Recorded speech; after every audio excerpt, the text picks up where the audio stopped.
வணக்கம் ஐயா. இப்போ என்ன யார் என்னென்ன திட்டுறீங்களோ, நேற்று ஹாஸ்பிட்டலுக்கு போயிட்டு எனக்கு கொஞ்சம் ஒரு சின்ன அது கூட அந்த மாத்திரையை போட்டு 12 மணிக்கு தான் நான் படுத்து திரும்ப 3 மணிக்கெல்லாம் எழுந்துச்சி அந்த ப்ராஜெக்ட் எப்படி பண்ணுறதுன்ட்டு, அதை நான் எப்படி சக்ஸஸ் பண்ணணுன்ட்டு அதை பிளான் போட்டு காலைல 4 மணிக்கு மேலே அதுக்குள்ளே இதெல்லாம் பண்ணேன். இதை கூட நீங்கள் எப்படி வேணால் நினைக்கலாம். ஏன்னா இது எங்கேயோ ஒரு இடத்துல ஒரே ஒரு பேனா தான், ஒரே ஒரு பேனா இப்படி காமிச்சோம். அவங்களாம் அந்த பேனா என்ன, அதோட மதிப்பு அந்த பேனாவுக்குள்ளே என்ன அப்படிங்கிற அந்த சின்ன கூர்ப்பு தான், அந்த அந்த கூர்மை தான் எவ்வளோ ஒரு இது அது அதை பற்றி புரிஞ்சவங்களுக்கு உங்களுக்கே புரியும்.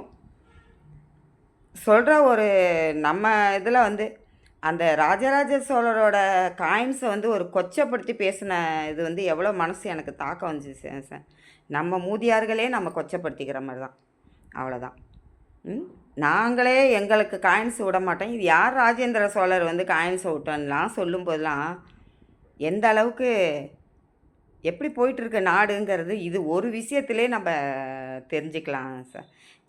அங்கே இருக்கிறவங்களுக்கு இங்கே உள்ள இந்த இந்தியாவோட இது என்ன, தமிழ்நாட்டில் என்ன, ராஜேந்திர சோழன் என்னன்னு அவங்களுக்கெல்லாம் எதுவுமே தெரியாது. ஆனால் அவங்க அதை சக்ஸஸ் பண்ணணும் அப்படின்னு சொல்லிட்டு சும்மா சின்ன கோடு போட்டால் அவங்க ரோடே போட்டுட்டு போகிறாங்க. இந்த ஒரு விஷயத்துலையாவது கொஞ்சம் புரிஞ்சுக்கிற இது உங்களுக்கு எப்படின்னு எனக்கு தெரியல.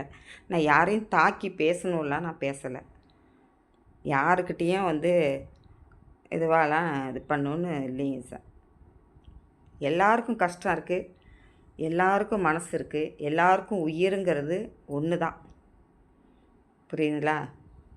இதயமும் ஒன்று தான், உயிரும் ஒன்று தான், கடவுளும் ஒன்று தான் அப்படிங்கிற ஒரே கோட்பாட்டில் போயிட்டுருக்காங்கன்னா அதையாவது நம்ம தெரிஞ்சுக்கணும், அவ்வளோதான் சார். இதில் நீங்கள் என்னை எப்படி வேணாலும் நினச்சிட்டு போங்க. நான் இப்பயும் சொல்கிறேன், நான் செய்கிற ஒரு வேலை அது எப்படிப்பட்ட தாக்கத்தை பண்ண போகுது அப்படிங்கிறத நினைக்கலாம் பல பேர். ஆனால் அதெல்லாம் நடக்க வாய்ப்பே இல்லை, அவ்வளோதான் சார். அவங்க நல்ல முறையில் அவங்களோட இது, அவங்க பிரச்சனை, அவங்களோட இடம், அவங்களோட என்ன, நம்ம சாப்பாட்டுக்கும் அவங்களோட சாப்பாட்டுக்கும் எவ்வளோ வித்தியாசம் இருக்குது. அதனால் அந்த பழகு முறையை கூட நீங்கள் தெரிஞ்சுக்கலாம். ஆனால் உணர்வு, அந்த ஒரே ஒரு உணர்வுங்கிறது மட்டும் இருந்தால் போதும் சார். வேறு எதுவும் நான் எதிர்பார்க்கல. அந்த ஒன்றே ஒன்று, அது எப்படிங்கிறத கூடிய சீக்கிரத்தில் நீங்கள் தெரிஞ்சுக்க தான் போகிறீங்க. அதை அறிஞ்சிக்கிற ஒரு இது வரும். அதனால் நான் யாரையுமே ஒரு தாக்கத்தை வச்செல்லாம் நான் பேசவே இல்லை. புரிஞ்சுக்கிட்டு கொஞ்சம் எனக்காக கொஞ்சம் விடுங்க. அதை நான் எப்படி கொண்டு போகிறேங்கிறத கொஞ்சம் பாருங்கள், அவ்வளோதான் சொல்லுவேன் சார்.